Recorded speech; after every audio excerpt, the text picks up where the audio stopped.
तो प्यारे बच्चों, जैसा हमने आपसे वादा किया था, हमारे वादे के मुताबिक आज छुट्टी का दिन है और हम हाजिर हैं आपके लिए एक नई कहानी लेकर। और ये कहानी भी एक बहुत मज़ेदार कहानी है और आपको एक सबक देने वाली कहानी है। आप इधर मेरे पीछे बोर्ड पर नाम देख रहे होंगे, प्यासा कौवा। आप सोचेंगे ये कहानी तो हमने कई बार सुना है और इस कहानी को सुन सुन के हमारे कान पक गए हैं, लेकिन यकीन जानिए ये कहानी वो कहानी नहीं है जो आप समझ रहे हैं। ये एक नई कहानी है और इसे आप मेरे अंदाज में सुनेंगे।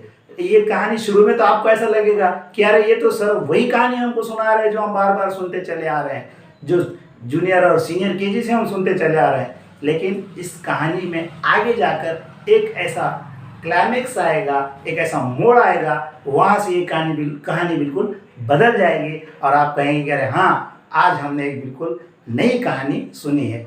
तो प्यारे बच्चों, मामला ये है कि जैसा आपने उस कहानी में सुना था कि एक कौवा प्यासा था और वो जंगल जंगल पानी की तलाश में भटक रहा था और उसे जो है एक बर्तन में कहीं पानी नज़र आया और उसने फिर उसके अंदर कंकरियाँ डाली और पानी ऊपर आया और उसने अपनी प्यास बुझाई। ऐसे ही हमारा ये जो कौवा है, ये कौवा भी प्यासा था और ये भी पानी की तलाश में यहाँ वहाँ भटक रहा था। अब हुआ ये कि भटकते भटकते इसे भी एक बर्तन नजर आया जैसा आपके उस कौवे को नजर आया था और ये कौवा भी जाकर उस बर्तन पर बैठा और सोचा कि पानी से प्यास बुझाऊं। देखता क्या है कि पानी गहराई में है और वहाँ तक चोंच नहीं पहुँच रही है। तो इसने सोचा कि अब क्या किया जाए। एकदम इसे याद आया, इसकी दादी हमेशा उसे एक कहानी सुनाया करती थी इसके दादा की, कि किसी ज़माने में उसके दादा पानी की तलाश में ऐसे ही भटक रहे थे और उन्हें एक बर्तन में पानी नज़र आया था और उन्होंने उसके अंदर कंकरियां डालकर पानी को ऊपर लाया और फिर अपनी प्यास बुझाई थी। इसने सोचा यार, दादी हमेशा कहती रहती थी तेरे दादा बड़े होशियार आदमी थे, उन्होंने ऐसा किए थे। इसे यकीन नहीं आता था, लेकिन इसने सोचा चलो हम दादा का वो फार्मूला अपना कर देखते हैं। और ये फौरी उड़ा, वहाँ से देखा तो कंकरियाँ थी, लाया और कंकरियाँ डालने लगा, पानी ऊपर आने लगा। वो सोचने लगा अरे यार, मेरे दादा बड़े होशियार आदमी थे, कैसा उन्होंने जो है तो फार्मूला अपनाया था और पानी से प्यास बुझाई थी, चलो अब मैं भी वो करता हूँ। अब वो कंकरियाँ डालने लगा। अब कंकरियाँ डालते डालते पानी ऊपर आ रहा है। अब वो कंकरी लेने के लिए जैसे नीचे उतरा तो इस क्या देखता है कि एक और कौवा कहीं से उड़ता हुआ आया और उस बर्तन पर बैठ गया।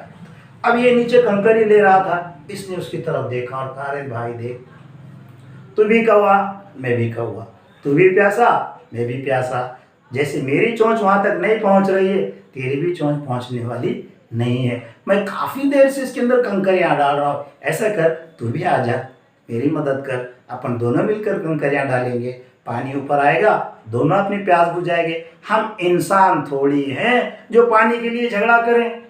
आपने देखा होगा मौसम गर्मा में जब पानी की किल्लत होती है और गांव में महल्ले में हमारे जब पानी का टैंकर आता है तो कैसे लोग उसके ऊपर टूट पड़ते हैं, झगड़ा करते हैं और जो जितना ताकतवर होता वो उतना ज़्यादा पानी वहाँ से बटोर लेता है और बहुत सारा पानी तो ज़ाया भी कर देते हैं। तो वो कौवा कहने लगा भाई हम इंसानों की तरह लड़ने वाले नहीं हैं, हम तो कौवे हैं, मिल बांट कर पानी पी लेंगे। लेकिन वो जो कौवा जो उधर से आकर बर्तन पर बैठा था वो इसकी तरफ देखने लगा और कहने लगा अरे किस ज़माने में जी रहा है हैं। और फिर उसने क्या किया, झट अपना एक पर ऐसे खोला, उस पर के अंदर से एक नली निकाली, वो नली को पानी में डाला, अपनी चोंच में पकड़ा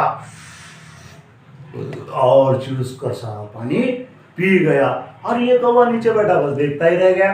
फिर वो उसे कहने लगा देख, वो जो टेक्नोलॉजी तो इस्तेमाल कर रहा है कंकरियां डालने की, वो बहुत पुरानी हो गई है और ऐसे ही कंकरियां डालता रहेगा तो प्यासा रह जाएगा। नए ज़माने की टेक्निक को अपना, नलियों का इस्तेमाल कर, आसानी से जो है तो पानी तुझे मिलेगा।